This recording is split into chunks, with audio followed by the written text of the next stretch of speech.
నమస్తే, welcome to వీటీ news election సమాచారం. ప్రస్తుతం వికారాబాద్ జిల్లాలో ఉన్నటువంటి వికారాబాద్ నియోజకవర్గంలో ప్రస్తుతం ఎన్నికల ప్రచారం హడావిడి కొనసాగుతుంది. ఎన్నికల సందర్భంగా హోరాహోరీగా ప్రత్యర్థుల మాటల తోటాలతో కూడా కొనసాగుతుంది. ఈ నేపథ్యంలో కూడా ప్రస్తుతం BRS youth secretary Rajender Goud అయితే మనతో ఉన్నారు. ప్రస్తుతం వికారాబాద్ నియోజకవర్గంలో జరుగుతున్న పరిస్థితుల పట్ల, ఆ నియోజకవర్గంలో అభివృద్ధి పట్ల, ఆనాటి తెలంగాణ ఈనాటి తెలంగాణ పరిస్థితి గురించి తెలుసుకుందాం. నమస్తే సార్. నమస్తే. చెప్పండి సార్, ప్రస్తుతం ఈ నియోజకవర్గంలో పరిస్థితులు ఎలా ఉన్నాయి, ఏ విధంగా ముందుకెళ్తున్నారు? మొదటిసారిగా బీఆర్ఎస్ మరోసారి అవకాశం వచ్చే పాత్రలు కూడా ప్రజలు ఎదురు చూస్తున్నారు. ఇక్కడ పరిస్థితులు ఎలా ఉన్నాయి, నియోజకవర్గ అభివృద్ధి పరిస్థితుల గురించి మీరేమంటారు? అన్న, ఇప్పుడు మీరు కూడా మాకన్నా ఎక్కువ మీ మీడియానే ఎక్కువ తిరుగుతుంది. మీరు ఎక్కడ చూసినా రాష్ట్రం అంతా కూడా బీఆర్ఎస్కి ప్రజలు బ్రహ్మరథం పట్టారు. అదేవిధంగా ఒకసారి మా నియోజకవర్గానికి, మా జిల్లాకు వస్తే కూడా సేమ్ యాజ్ ఇట్ ఈస్గా బ్రహ్మరథం పట్టారు. ఎందుకొరకు అంటే మేము చేసిన అభివృద్ధి పనులు. మీరు గతంలో చూస్తే, తెలంగాణ రాకముందు చూస్తే, తెలంగాణ వచ్చిన తర్వాత చూస్తే, ఈరోజు మా ప్రాంతంలో ఒకటి వికారాబాద్ మండలంలోనే పాతూరు అనే ఒక విలేజ్ ఉన్నది. కామరెడ్డిగూడెం, పాతూరు, ఈ దన్నారం గడ్డ అని. గతంలో మా ఆడబిడ్డలు మేము చదువుకున్న రోజులలో వాళ్ళ ఇళ్ళల్లో నీళ్లు ఉండకపోతుండే. నీళ్లు ఉండకపోతే మన వికారాబాద్లో మేజర్గా నీళ్లు కరువు ఉండే.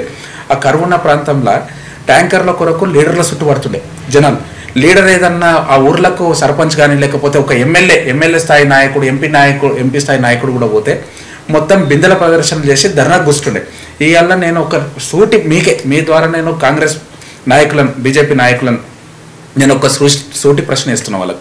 ఎక్కడన్నా ఈ గత 8-9 సంవత్సరాలుగా ఎక్కడన్నా ప్రజలు బిందెలు పట్టుకొని నాయకుల దగ్గరికి వచ్చిర్రా? మీరు అపోజిషన్లో ఉన్నారుగా, మీరు ఎక్కడన్నా టీఆర్ఎస్ పార్టీ ప్రభుత్వం పైన ఎక్కడన్నా సరే మీరు కలెక్టరేట్లలో కావచ్చు, లేకపోతే సెక్రటరీల ముంగల్లో కావచ్చు, ఎక్కడన్నా మీరు ఈ నీళ్ళ కోసం ధర్నా చేసిర్రా అని మీరు ఒక్కసారి మీ ఆత్మ పరిశీలన చేసుకోవాలి. మీరు ఒకసారి మీరు ఓట్లు అడిగి, ఒకవేళ కేసీఆర్ గారికి వ్యతిరేకంగా మీరు మాట్లాడుతున్నప్పుడు మీరు ఆత్మ పరిశీలన చేసుకోవాల్సిన అవసరం ఉందని ఈ సందర్భంగా మీ ద్వారా ఈ రెండు పార్టీలను కూడా నేను ప్రశ్నిస్తా ఉన్నా.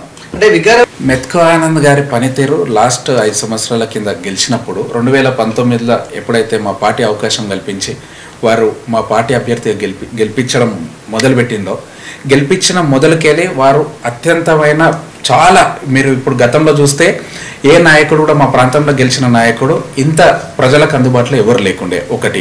రెండవది, వారు మీతోనే నన్ను ప్రోగ్రాం పెట్టారు. డైరెక్ట్గా ప్రతి ఊర్లో పొద్దున 6 గంటలకు 7 గంటలకు పెట్టుకొని డైరెక్ట్ ఊర్లో వచ్చి బస చేసి మీతో నేను ప్రోగ్రామ్తో చాలా రీచ్ అయిపోయింది పబ్లిక్లో. అంటే మన ప్రజలు ఎలా ఊర్లలో పోతే కంపేర్ చేస్తూ ఉన్నారు. అరే, గతంలో ఉన్న ఎమ్మెల్యేలు మరి ఎవరు కూడా ఇట్లా మీతో నేను ప్రోగ్రాంలు చేయలేరు. మనం హైదరాబాద్లో ఉంటుండే, మా ఎమ్మెల్యేలు గెలిచిన ఎమ్మెల్యేలు అంతా హైదరాబాద్లో ఉంటారు, కానీ మెతుకు ఆనంద్ గారు ఇక్కడనే ఉన్నారు. ఇంకొకటి, వారు ఉద్యమ ప్రస్తావన తీస్తున్నందుకు ఒక మాట చెప్తా చూడండి. ఆ రోజు ఉమ్మడి రంగారెడ్డి జిల్లాకు ఉద్యమ అధ్యక్షునిగా మా ఫాదర్ నాగేందర్ గౌడ్ ఉండే. అప్పుడు వారు చురుకుగా పాల్గొన్నారు. ఎవరు? మెతుకు ఆనంద్ గారు కూడా ఈ వికారాబాద్ నియోజకవర్గంకి ఇన్ఛార్జ్గా ఉండి వారు కూడా ఉద్యమంలో ఉండే. ఆ సానుభూతి కూడా, ఉద్యమం నుంచి ఉన్న బ్యాక్గ్రౌండ్ కూడా వారికి ఉన్నది. నేను దానికి సాక్ష్యం. ఒక ఉద్యమ కుటుంబీకునిగా, ఉద్యమ రంగారెడ్డి జిల్లా రథసారథి కొడుకుగా నేను కూడా చెప్తా, వారు ఉద్యమంలో ఉండే. మీరు ఆపోజిట్ క్యాండిడేట్ని చూస్తే వారు ఉద్యమానికి వ్యతిరేకంగా ఉండే. ఉద్యమానికి వ్యతిరేకంగా ఉండడం కాదు, ఉద్యమంలో మేము వారిని రాజీనామా కోరితే వారు రాజీనామా చేయలేని పరిస్థితి ఉండే. రాజీనామా చేయకపోవడం గాక మళ్ళీ మంత్రి పదవి తీసుకొని మా ఉద్యమకారుల మీద, మా పిల్లల మీద వాళ్ళు కేసులు పెట్టిన తరుణం కూడా మనం చూసినాం. కాబట్టి యువతల ఉద్యమం చేసిన వ్యక్తి ఉన్నాడు, మరియు ప్రజలకు అందుబాటులో ఉన్న వ్యక్తి ఉన్నాడు, ఇక్కడ స్థానిక వ్యక్తి ఉన్నాడు. కాబట్టి ప్రజలకు ఇవన్నీ కూడా తెలుసు. మీరు నిన్న చూస్తే కేటీఆర్ గారి ప్రోగ్రాం చూస్తే స్వచ్ఛందంగా పబ్లిక్ మా దగ్గర వచ్చి ఎండ కొడుతున్నది. చలికాలంలోకి ఉన్నది కానీ ఎండనే కొడుతున్నది. చలికాలం అంత ప్రభావం ఏం చూపిస్తలే. చలికాలంలో ఎండాకాలంలో లాంటి ఎండ ఉంటే కూడా మధ్యాహ్నం 12 గంటలకు 11:30కు ప్రజలందరూ చేరుకొని అట్లనే నిలబడరు. కేటీఆర్ గారు వచ్చినంత వరకు 2:30-3:30 వరకు నిలబడి స్వచ్ఛందంగా కేటీఆర్ గారికి, మా పార్టీకి, మెతుకు ఆనంద్ అభ్యర్థికి వారు మద్దతు తెలపడం జరిగింది. అంటే నాటి నియోజకవర్గ పరిస్థితులు చూసుకుంటే, ఇప్పుడు చూసుకుంటే మెతుకు ఆనంద్ గారు వచ్చిన తర్వాత ఎలా ఉంది, మెతుకు ఆనంద్ గారి ముందు ఎలా ఉంది? వారు వచ్చిన తర్వాత అభివృద్ధి సంక్షేమ పథకాలు ప్రజలకు ఏ విధంగా చేరువయ్యాయి, ఏ విధంగా ముందుకెళ్లారు? ఇప్పుడు మెతుకు ఆనంద్ గారు గెలిచిన తర్వాత చూడండి భయ, కళ్యాణ లక్ష్మి అనేది ఒక ప్రోగ్రాం మన పార్టీ స్కీమ్ పెట్టింది. షాదీ ముబారక్, కళ్యాణ లక్ష్మి, ఇవి నేరుగా సీఎం రిలీఫ్ ఫండ్ చెక్స్ మెతుకు ఆనంద్ గారు డైరెక్ట్ డైరెక్ట్గా ఆ చెక్కులను తీసుకొని ఈ లబ్ధిదారుల ఇంటికి వెళ్ళి డైరెక్ట్ ఇచ్చారు. ఆ ఇయ్యడంలో వారు చెప్పిన ప్రధానమైన మాట కూడా ప్రజలకి ఏంటంటే, అమ్మ ఇవి మన ప్రభుత్వం కేసీఆర్ గారు ఇస్తున్నారు, ఈ దాంట్లో ఏ పైరవికారుడు మీకు అవసరం లేదు, డైరెక్ట్గా మిమ్మల్ని ఎవరన్నా పైసలు అడిగిరా చెప్పండి, మిమ్మల్ని పైసలు అడిగిరా అని ఇట్లా 10కి 10 సార్లు అడుగుతున్నాడు ఆయన. అడిగి అట్లాంటి మధ్య వ్యక్తులు ఉండకుండా డైరెక్ట్గా మా పథకాలు ఏవైతే ఉన్నాయో అవి ఎక్కడ కూడా కరప్షన్ జరగకుండా వారు డైరెక్ట్గా ఇండ్లకి వెళ్ళి ఇవ్వడం జరిగింది. ఆ దాంట్లో కూడా వారికి చాలా మైలేజ్ వచ్చింది, ఎవరికి మా అభ్యర్థికి. మళ్ళీ ఇంకోటి కార్యకర్తలను కూడా మంచి అందరినీ కలుపుకొని పోతున్నాడు. ఇప్పుడు గతంలో కొద్దిగా అంత అసమ్మతి ఉంటే వాళ్ళందరినీ కూడా కలుపుకొని మంచిగా చాలా ముందుకు వెళ్తున్నాడు. 100% గెలిచే దాంట్లో మొదటి సీటు మా వికారాబాదే ఉంటుంది. మీరు చరిత్ర తీసుకుంటే కూడా ఈ ప్రాంతంలో టీఆర్ఎస్కి ప్రజలు ఎప్పుడు కూడా మద్దతు తెలిపారు. మీరు 2004 తీసుకోండి ఎలక్షన్, తర్వాత వచ్చిన ఎలక్షన్ తీసుకోండి 2014, 19, ఇప్పుడు 2023లో కూడా మేము రిపీట్ చేయబోతున్నాం. 100% టీఆర్ఎస్ అభ్యర్థి గెలుస్తాడు. ఇక్కడ అంటే ఈ ప్రాంత ప్రజలకు కొత్తగా సంక్షేమ పథకాలతో పాటు కూడా కొంత ఈ ప్రాంత యువకులకు కానీ ఇక్కడ ఎడ్యుకేషన్ పరంగా ఏ విధంగా ముందుకెళ్ళారు? ఇప్పుడు భయ నేను మీరు చదువుకునే వ్యక్తిగా మీరు ఆలోచన చేయండి. మీరు హైదరాబాద్కి వెళ్ళి వస్తూ ఉన్నారు. హైదరాబాద్కి వెళ్ళి ప్రతి వారం సాటర్డే సండే అయితే విపరీతమైన టూరిజం స్పాట్గా మనకు అనంతగిరి ఉన్నది. అందరు వచ్చేటప్పుడు కూడా గతంలో మేము చిన్నతనంలో కానీ లేకపోతే చూస్తే మా వికారాబాద్ బ్రిడ్జ్ అనేది ఒక పామ్ లెక్క ఉండే. ఆ బ్రిడ్జ్ ఇప్పుడు కూడా పామ్ లెక్కనే ఉన్నది. ఆ బ్రిడ్జ్ గురించి మాట్లాడిన నాయకుడే లేడు. ఎప్పుడైతే ఆనంద్ గారు వచ్చిన తర్వాత వారు అసెంబ్లీలో మాట్లాడడం జరిగింది, ఈ బ్రిడ్జ్ శాంక్షన్ చేయాలి అని ముఖ్యమంత్రి గారికి వినతి పత్రాలు ఇచ్చినాం. ఇవాళ బ్రిడ్జ్ శాంక్షన్ చేయించడంలో వారు మా రంజిత్ రెడ్డి గారు ఎంపీ గారు ఆనంద్ గారికి మంచి పాత్ర ఉన్నది. కాబట్టి బ్రిడ్జ్ది ఒకటి. తర్వాత వికారాబాద్కి ఒక మెడికల్ కాలేజ్ అనేది ఎన్నో రోజుల ఆకాంక్ష. గతంలో మా ఫాదర్ రంగారెడ్డి జిల్లా అధ్యక్షునిగా ఉండి కూడా కాంగ్రెస్ పార్టీ పైన అప్పుడున్న ముఖ్యమంత్రులకు వినతి పత్రాలు ఇచ్చారు, ఈ జిల్లాను ఏర్పాటు చేయండి, వికారాబాద్ సెంటర్ ఉన్నది, వికారాబాద్ జిల్లాగా ఏర్పాటు చేయండి అని చెప్పించారు. ఏ నాయకులు కూడా ఏ పార్టీ నాయకులు, ఈవెన్ తెలుగుదేశం పార్టీ కావచ్చు, కాంగ్రెస్ పార్టీ కావచ్చు, బీజేపీ కావచ్చు, ఎవ్వరు కూడా ఇవ్వలేరు. ఎప్పుడైతే మా ప్రభుత్వం 2014లో వచ్చిందో అప్పుడు మాకు జిల్లా ఏర్పడ్డది.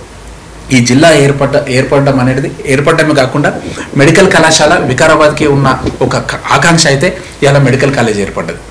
తర్వాత మీరు ఒక చూడండి, ఈ రాష్ట్రంలో నేను దేశంలో ఉన్న ప్రతి ఒక్క రాష్ట్రాలలో ఉన్న ప్రభుత్వాలకు నేను ఇక్కడి నుంచి ప్రశ్న ఇస్తా ఉన్నా. ఇలా కేంద్ర ప్రభుత్వం కూడా ఉన్నది కదా, వారి ప్రభుత్వం వివిధ రాష్ట్రాలలో ప్రభుత్వాలుగా ఉన్నారు కదా, ఎక్కడన్నా ఈ దేశంలో ప్రతి 1,00,000 మందికి 22 మంది వైద్యులని ఇస్తున్న రాష్ట్రం ఉన్నదా? కేవలం తెలంగాణ రాష్ట్రం ఇస్తున్నారు. ఇది మర్చిపోకూడదు. ఇవాళ అదేవిధంగా వికారాబాద్లో కూడా మెరుగైన వైద్యం కోసం కళాశాల వచ్చేసింది. కళాశాల ద్వారా ఈ వికారాబాద్ టౌన్లో ఉన్న భూముల రేట్లన్నీ పెరిగిపోయినాయి. అంటే ఒక కళాశాల ద్వారా ఎంతో మంది లబ్ధి చెందుతూ ఉన్నాం. ఆడ హోటల్స్ అయినాయి, అట్లా వ్యాపారులకు మంచిగా అయింది, స్టూడెంట్స్కి మంచిగా అయింది. ఇట్లా ఇవన్నీ జరుగుతూ ఉన్నాయి. కాబట్టి ఇవన్నీ అభివృద్ధిలో ఆనంద్ గారు ఉన్నారు కాబట్టి ఖచ్చితంగా ప్రజల వారికి మరొకసారి అవకాశం ఇస్తారని మేము నమ్మడం కాదు, 100% ఇవ్వబోతున్నాం. ఇప్పుడు మాకు ఇంకొకటి, మా ఎమ్మెల్యే గారు మేమందరం కూడా పార్టీలో ఉన్న ముఖ్య నాయకులం అందరం కూడా కూర్చొని మాట్లాడడం జరిగింది. ఇప్పటి వరకు చాలా అభివృద్ధి జరిగింది, కానీ ఇంకా చేయాల్సిన అవసరం కూడా ఉన్నది. ఎందుకంటే అభివృద్ధి అనేది నిత్యం జరగాల్సింది అది. కాబట్టి ఈ ప్రాంతంకి మేము ఒకటి అనంతగిరిని ఇంకా కొంచెం టూరిజం స్పాట్గా ఇంకొంచెం చేసి దానికి నిధులు కేటాయించాల్సిందిగా మేము కేటీఆర్ గారు వస్తే కూడా కేటీఆర్ గారికి చెప్పడం జరిగింది. వారు కూడా కేటీఆర్ గారు కూడా అనంతగిరిని భవిష్యత్తులో మీరు చాలా పెద్ద టూరిజం ప్లేస్గా చూడబోతున్నారని వారు మాట ఇవ్వడం జరిగింది. అదే కాకుండా ఐటీ సెక్టర్గా కూడా వికారాబాద్ని మనం ప్రకటిస్తున్నాం. ఐటీ హబ్స్ని కూడా మనం వికారాబాద్ ఎంకరేజ్ చేద్దాం అని కూడా కేటీఆర్ గారు మాట ఇవ్వడం జరిగింది. ఇవే ఇంకా ఇట్లా చిన్నవి ఉన్నాయి తప్ప ప్రధానంగా ప్రజలకు కావాల్సిన ప్రతి ఒక్క సమస్య తీరింది. ఇంకా కూడా తీరాల్సినవి ఉంటాయి కూడా. ఇప్పుడు 60 సంవత్సరాలు వాళ్ళు చేయందంతా మేము 9 సంవత్సరాలు చేసుకొచ్చినాం. 9 సంవత్సరాలను 60 సంవత్సరాలుగా కంపేర్ చేస్తే కూడా ఇలా మేమే నెంబర్ 1 ఉన్నాం. కానీ ఇంకా కూడా చేయాల్సిన అవసరం ఉంది. ఇంకా చేస్తామని కూడా ఇంకా పబ్లిక్కి మేము హామీ కూడా ఇస్తూ ఉన్నాం. మరి ఈ ప్రాంతంలో బీఆర్ఎస్ మరి బీజేపీ కాంగ్రెస్ పోటీలు ఉన్నాయంటారా? బీజేపీ అయితే అసలు కన్మరుగైన పార్టీ. అది బీజేపీని మేము పోటీలకు కూడా తీసుకోవట్లేము. కాంగ్రెస్ పార్టీ కూడా కొట్లాడుతున్నది. దేని కొరకు కొట్లాడుతుంది అంటే మేము కూడా ఉన్నాం అని చెప్పి వాళ్ళు కొట్లాడుతున్నారు. నేను మీ V3 న్యూస్ ద్వారా నేను చెప్తా ఉన్నా, కాంగ్రెస్ పార్టీ నాయకులకు కాంగ్రెస్ పార్టీ అన్న ఒక సంస్థ ఏదైతే ఉందో కాంగ్రెస్ పార్టీకి ఈ ప్రాంతంలో ఓటు అడిగే హక్కు లేదు. ఎందుకొరకు అంటే 1,200 మంది ఆత్మ బలిదానాలు జరిగినాయి. మేము 4.5 కోట్ల మంది మా తెలంగాణ మాకు కావాలంటే 4.5 కోట్ల మంది ఆకాంక్షను వాళ్ళు పక్కన పెట్టి మళ్ళీ 1,200 మంది ఆత్మ బలిదానాలకు కారణం వాళ్ళు గారా? ఇంకా వాళ్ళ నాయకుడు చిదంబరం అనే వ్యక్తి వచ్చి సింపుల్గా సారీ చెప్తా ఉన్నాడు. అంటే మా 1200 మంది ప్రాణాలు వచ్చినాయా, మా పిల్లల ప్రాణాలు వచ్చినాయా? ఒక్కసారి మీరు గుండె మీద చేసుకొని ఆలోచన చేయండి. కాంగ్రెస్ పార్టీ అనేది ఈ తెలంగాణ ద్రోహి. నేను ఇంకొకటి, వాళ్ళు ఓటు అడుగుతున్నారు. మరి రేపు పొద్దున ఇంగ్లాండ్కి వెళ్ళి బ్రిటిష్ వాళ్ళు కూడా వస్తారు, ఇండియాలో నిలబడతారు, వాళ్ళ నాయకులు నిలబడి ఓటు అడుగుతారు. వేస్తామా మనం? నేను కాంగ్రెస్ పార్టీని బ్రిటిష్తో పోలుస్తా ఉన్నా. ఎందుకొరకంటే మీరే తెలంగాణ ఇచ్చారు, అదేవిధంగా బ్రిటిషే మనకు స్వతంత్రం ప్రకటించింది. స్వతంత్రం ప్రకటించినందుకు బ్రిటిష్కి వేస్తామా? వాళ్ళను మనం ద్రోహుల లెక్కనే చూస్తున్నాం. ఈ అల్లరికి కూడా మేము తెలంగాణ వాదులం ఎవరైతే ఉన్నామో కాంగ్రెస్ పార్టీని ద్రోహి పార్టీగానే చూస్తూ ఉన్నాం. కాంగ్రెస్ పార్టీ తెలంగాణ ఇచ్చింది, మరి ఒకసారి మాకు అవకాశం ఇవ్వండి అంటూ కూడా కాంగ్రెస్ నాయకులు కార్యకర్తలు అంటున్నారు. దానికే మేము చెప్తున్నాం కదా, బ్రిటిష్ కూడా మనకు స్వతంత్రం ప్రకటించింది, మరి బ్రిటిష్కి ఇద్దామా? ఇయ్యం కదా.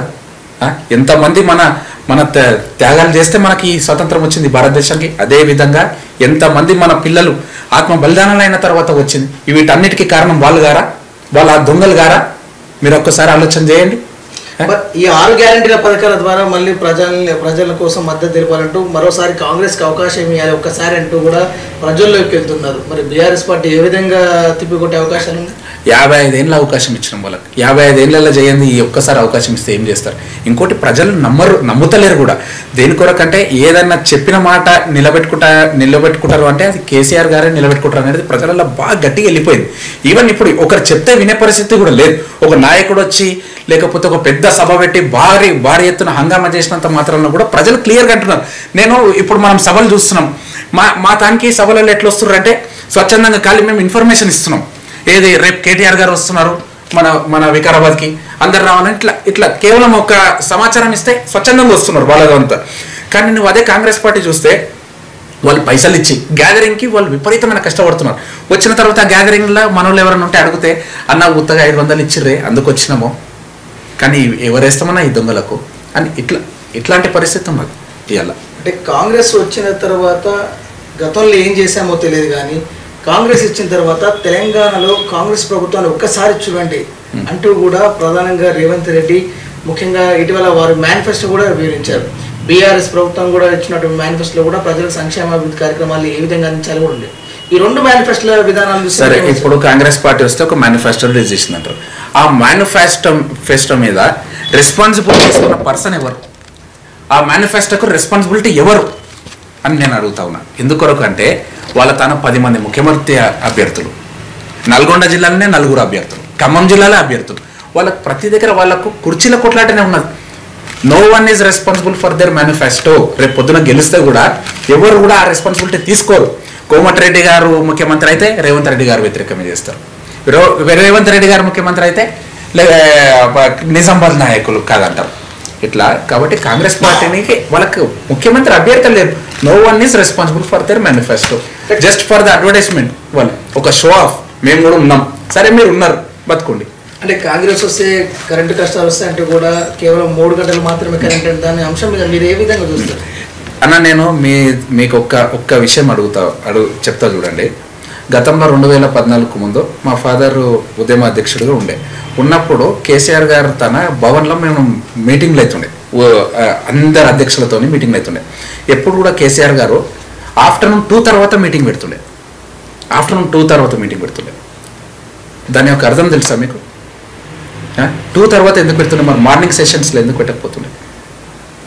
దానికి చెప్తా చూడండి. ఒకటి, మేము రంగారెడ్డి జిల్లా అధ్యక్షునిగా ఉన్నప్పుడు మేము ఉద్యమానికి నాయకత్వం వహిస్తున్నప్పుడు కూడా మాది ఒక ఫార్మర్ కుటుంబం. మా father still is a farmer. ఆ రోజు మనకు అర్ధరాత్రులలో కరెంట్ ఇస్తుండే. ఆ కరెంట్ ఇస్తే మేము మా ఊర్లో మేము బయట మళ్ళీ తిరగాలి కదా, ఈ తిరగడానికి ఎక్స్పెండిచర్ కావాలి, సంపాదన కావాలి. ఈ సంపాదన కావాలంటే మాకున్న ఒక ఆధారం వ్యవసాయం. ఆ వ్యవసాయం చేయడానికి మన ఫాదరు రాత్రి 11 గంటలకు 12 గంటలకు ఊర్లకు పోయి నీళ్లు వారబెట్టిస్తుండే. నీళ్లు వారబెట్టించి 3 గంటలకు 4 గంటలకు కరెంట్ వస్తే పారబెట్టించి వస్తుండే. వచ్చినాక పండినాక 11 గంటలు అవుతుండే. ఇట్లా కాబట్టి మోస్ట్ ఆఫ్ ద ఉద్యమంలో ఉన్న వ్యక్తులు ఎవరంటే ఫార్మర్సే. కాబట్టి వారికి అందుబాటులో ఉండడానికే కేసీఆర్ గారు మధ్యాహ్నం పూట పెడుతుండే. మరి ఇవాళ రాజకీయ నాయకులు ఉన్నారు, ఇవాళ ఆ పరిస్థితి ఉన్నదా? 24 hours కరెంట్ ఉంటున్నది లేదా? మరి 3 గంటల కరెంట్ అనే ద్రోహులు వీళ్ళు మళ్ళీ వెనకటి దినాన్ని తెస్తామంటారు. ఎవరు ఒప్పుతారు ఇదంతా? అంటే ప్రధానంగా మనం చూసుకున్నట్టయితే ఇన్ని డెవలప్మెంట్ యాక్టివిటీస్ చేసిన తర్వాత తెలంగాణ వచ్చిన తర్వాత ఈ ప్రాంతం అభివృద్ధి చెందింది అంటున్నారు. రేపు మరోసారి మెతుకు ఆనంద్ గారికి అవకాశం వస్తే ఈ ప్రాంతం ఏ విధంగా ముందుకెళ్తుందనే అంశం కూడా మీరు పూర్తిగా చెప్పారు. ఫైనల్గా ఈ నియోజకవర్గ పరిస్థితుల గురించి కూడా వివరించారు. నియోజకవర్గ అభివృద్ధి ప్రజల పట్ల అటు మెడికల్ కాలేజ్ ఏర్పాటు, బ్రిడ్జ్ నిర్మాణంతో పాటు చాలా మోమిన్పేటలో మనం కంపెనీలే వస్తున్నాయి. వీటితో పాటు నేటి యువత పాటు మీరు సెక్రటరీగా ఉన్నారు. రానున్న కాలంలో ఎలా ఉండబోతే బాగుంటుంది? ఫైనల్గా చివరిగా ఈ నియోజకవర్గ ప్రజలకు ఏం చెప్పదలుచుకున్నారు? ఆనంద్ గారి గురించి, సంక్షేమం గురించి వారితో విరుస్తూ వారితో మాటలు చెప్పండి. నేను నియోజకవర్గ ప్రజలకు నేను చేతులు జోడించి నమస్కరిస్తా ఉన్నాను. మీరు ఎక్కడ కూడా కాంగ్రెస్ పార్టీ చెప్పే మాటలకు నమ్మకండి, మభ్యపోకండి. వాళ్ళు మభ్యపెట్టడానికి విపరీతంగా ప్రయత్నిస్తున్నారు. మీరు దాంట్లో పడకండి.